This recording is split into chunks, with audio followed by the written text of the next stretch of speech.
और चलिए अब आपको दिखाते हैं देश और दुनिया की 20 बड़ी खबरें।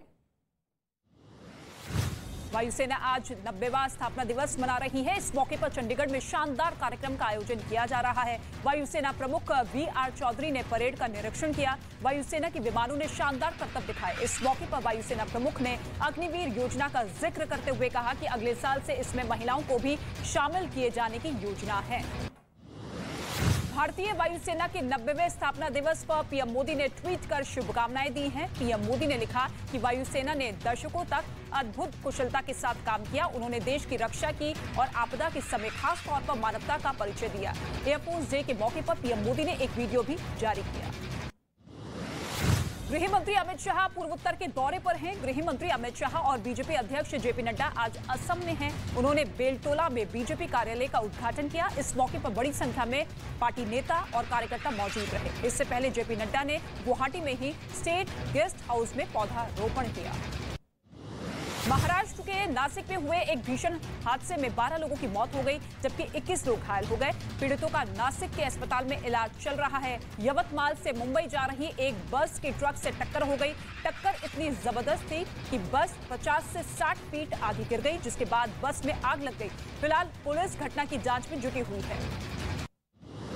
नासिक में हुए हादसे पर पीएम मोदी और सीएम एकनाथ शिंदे ने दुख जताया है। पीएम मोदी ने घायलों के जल्द ठीक होने की कामना की। इसके साथ ही मृतकों के परिजनों के लिए 2-2 लाख रुपए और घायलों के लिए 50-50 हजार की आर्थिक मदद का ऐलान किया गया। महाराष्ट्र के मुख्यमंत्री एकनाथ शिंदे ने भी मृतकों के परिजनों के लिए 5-5 लाख रुपए की मदद का ऐलान किया।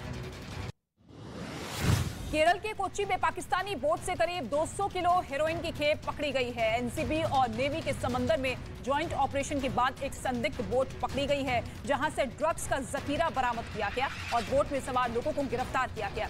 अरब सागर और हिंद महासागर के जरिए भारत में हेरोइन की तस्करी पिछले कुछ सालों में तेजी से बढ़ी है।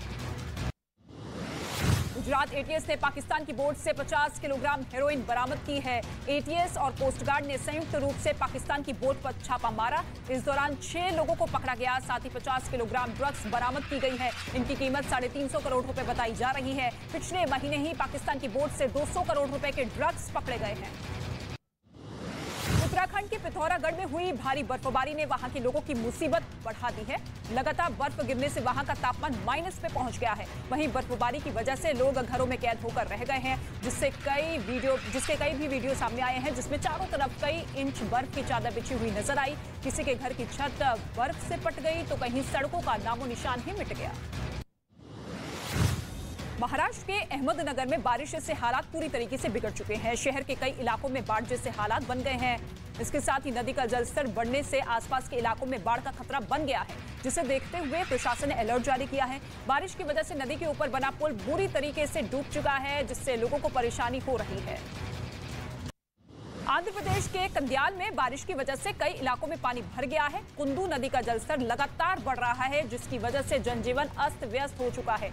लोगों को आने जाने में परेशानी का सामना करना पड़ रहा है। नदी के किनारे के इलाके पूरी तरीके से डूब चुके हैं। यहाँ इतनी बारिश हुई कि हर तरफ पानी का साम्राज्य देखने को मिल रहा है। राजस्थान के बारां में भारी बारिश की वजह से मकान का एक हिस्सा गिरने से एक महिला की मौत हो गई, जबकि 3 लोग घायल हो गए हैं। सुगना बाई अपने बच्चों के साथ घर में सो रही थी। अचानक मकान का पिछला हिस्सा गिर गया, जिससे 4 लोग घायल हो गए। घटना में सुगना बाई की मौत हो गई। आशंका यह है कि भारी बारिश की वजह से मकान के पिछले हिस्से में मिट्टी बैठ जाने से यह हादसा हुआ। उत्तर प्रदेश के फतेहपुर में भारी बारिश की वजह से दीवार गिर गई, जिसमें 2 लोगों की मौत हो चुकी है। एक आदमी अपने 3 साल के भतीजे के साथ दुकान जा रहा था। रास्ते में एक मकान की दीवार गिर गई, जिससे मलबे में 3 लोग दब गए। इसमें 3 साल के बच्चे समेत 2 लोगों की मौत हो गई है, जबकि एक शख्स की हालत गंभीर है। उसका हालत अस्पताल में इलाज चल रहा है। राजस्थान की दौसा में नगर परिषद की बैठक में जमकर हंगामा हुआ। बवाल इतना बढ़ा कि हाथापाई तक की नौबत आ गई। इस घटना का वीडियो भी सामने आया है, जिसमें पार्षद अलका तिवारी की बात तो दूसरे पार्षद इंद्र मीणा ने काटा। तो आरोप है कि अलका तिवारी के समर्थकों ने हंगामा किया और धक्का मुक्की शुरू कर दी। बवाल के बीच सभापति और आयुक्त ने बैठक खत्म करने की घोषणा कर दी। बिहार के मोकामा में एक यात्री ट्रेन की चपेट में आने से बाल बाल बच गया। यात्री चलती ट्रेन में चढ़ने की कोशिश कर रहा था, तभी उसका संतुलन बिगड़ गया। यात्री को गिरते देख प्लेटफॉर्म पर ड्यूटी में तैनात रेलवे पुलिस का जवान यात्री के पास पहुंचा और फुर्ती दिखाते हुए तेजी से उसे प्लेटफॉर्म की तरफ खींच लिया।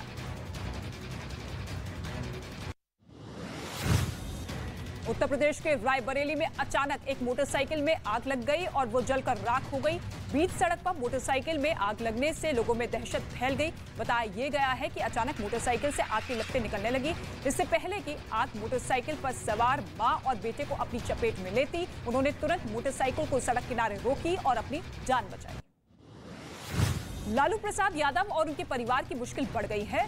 जमीन के बदले नौकरी मामले में सीबीआई ने लालू प्रसाद यादव और उनके परिवार के खिलाफ चार्जशीट दाखिल की है। सीबीआई की चार्जशीट में लालू प्रसाद यादव, राबड़ी देवी और उनकी बेटी मीसा यादव को बतौर आरोपी बनाया गया है। कुल 16 लोगों को आरोपी बनाया गया है। दिल्ली की राउज एवेन्यू कोर्ट में ये चार्जशीट दाखिल की गई है। आरएसएस प्रमुख मोहन भागवत ने एक बार फिर जाति और वर्ण व्यवस्था पर बयान दिया है। संघ प्रमुख नागपुर में एक किताब के विमोचन कार्यक्रम में शामिल हुए। इस दौरान उन्होंने लोगों को संबोधित करते हुए कहा कि वर्ण और जाति की व्यवस्था अतीत की बात है, जिन्हें भुला देना चाहिए और समाज में अच्छी बातों का प्रचार करना चाहिए।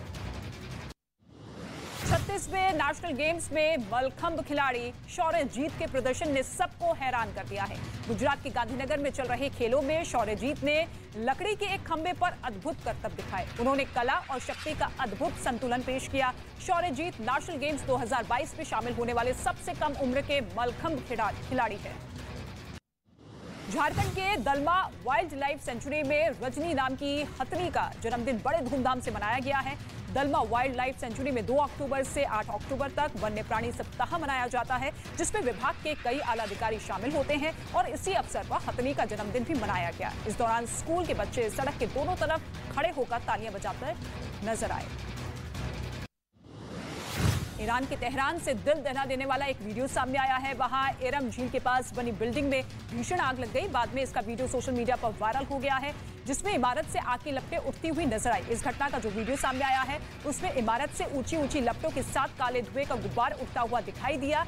हालांकि घटना की जानकारी मिलने के बाद फौरन फायर ब्रिगेड ने आग पर काबू पा लिया।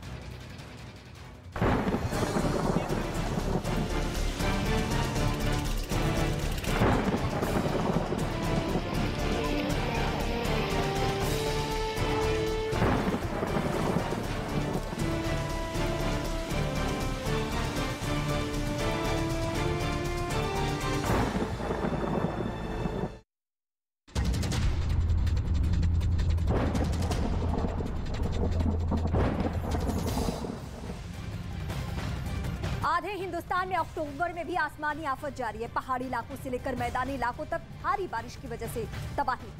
और उत्तर प्रदेश में मूसलाधार बारिश के बाद कई जिलों में जनजीवन प्रभावित है। उत्तर प्रदेश के श्रावस्ती, अमेठी, बलरामपुर में जोरदार बारिश हुई, जिसके बाद पानी ही पानी नजर आया। बिल्कुल, ये तस्वीर आप देखिए किस तरीके से श्रावस्ती में तो भारी बारिश के बाद गांव टापू बन गया है।